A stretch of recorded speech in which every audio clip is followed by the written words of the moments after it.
When they start out to make something of themselves and to practice the science of being great, they find themselves necessarily compelled to rearrange many of their relationships. There are friends who perhaps must be alienated. There are relatives who misunderstand and who feel that they are in some way being slighted.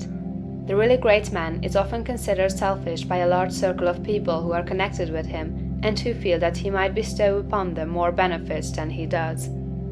The question at the outset is it my duty to make the most of myself regardless of everything else?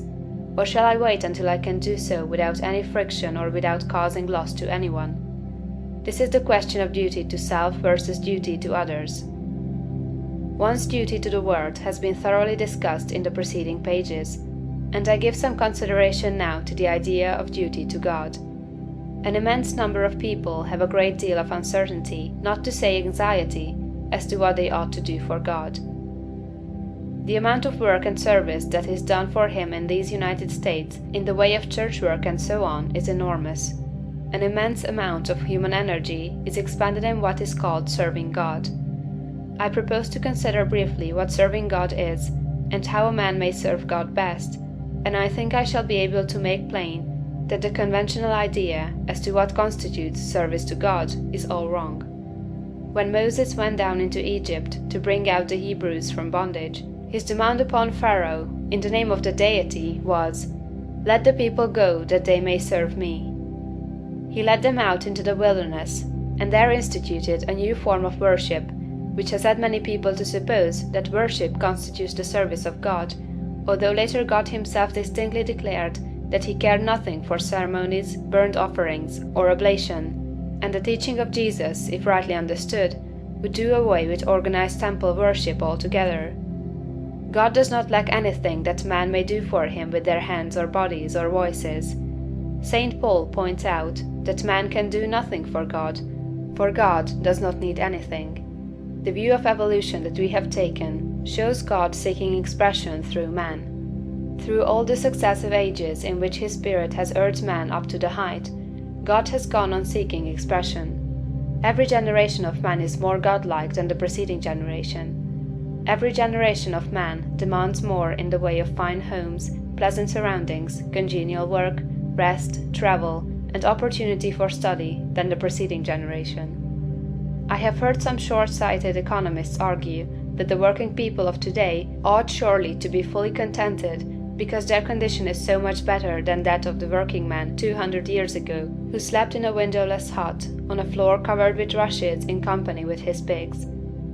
If that man had all that he was able to use for the living of all the life he knew how to live, he was perfectly content, and if he had lack he was not contented. The man of today has a comfortable home and very many things, indeed, that were unknown a short period back in the past, and if he has all that he can use for the living of all the life he can imagine, he will be content. But he is not content. God has lifted the race so far that any common man can picture a better and more desirable life than he is able to live under existing conditions. And so long as this is true, so long as a man can think and clearly picture to himself a more desirable life, he will be discontented with the life he has to live, and rightly so. That discontent is the Spirit of God urging man to do more desirable conditions. It is God who seeks expression in the race. He works in us to will and to do. The only service you can render God is to give expression to what He is trying to give the world through you. The only service you can render God is to make the very most of yourself in order that God may live in you to the utmost of your possibilities. In a former work of this series, The Science of Getting Rich, I refer to the little boy at the piano, the music in whose soul could not find expression through his untrained hands. This is a good illustration of the way the Spirit of God is over, about, around, and in all of us, seeking to do great things with us, so soon as we will train our hands and feet, our minds, brains, and bodies to do His service. Your first duty to God, to yourself, and to the world is to make yourself as great a personality in every way as you possibly can. And that, it seems to me, disposes of the question of duty. There are one or two other things that might be disposed of in closing this chapter. I have written of opportunity in a preceding chapter. I have said, in a general way, that it is within the power of every man to become great, Just as in the science of getting rich, I declare that it is within the power of every man to become rich. But these sweeping generalizations need qualifying. There are men who have such materialistic minds that they are absolutely incapable of comprehending the philosophy set forth in these books.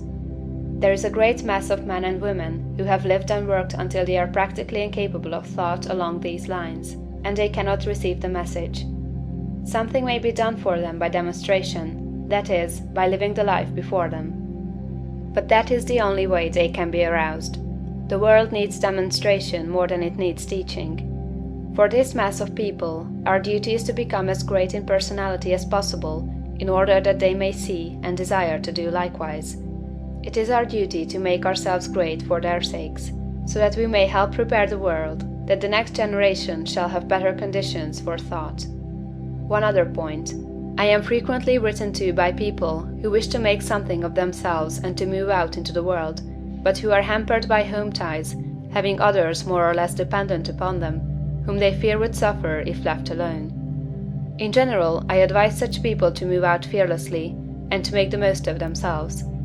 If there is a loss at home, it will be only temporary and apparent, for in a little while, if you follow the leading of spirit, you will be able to take better care of your dependents than you have ever done before.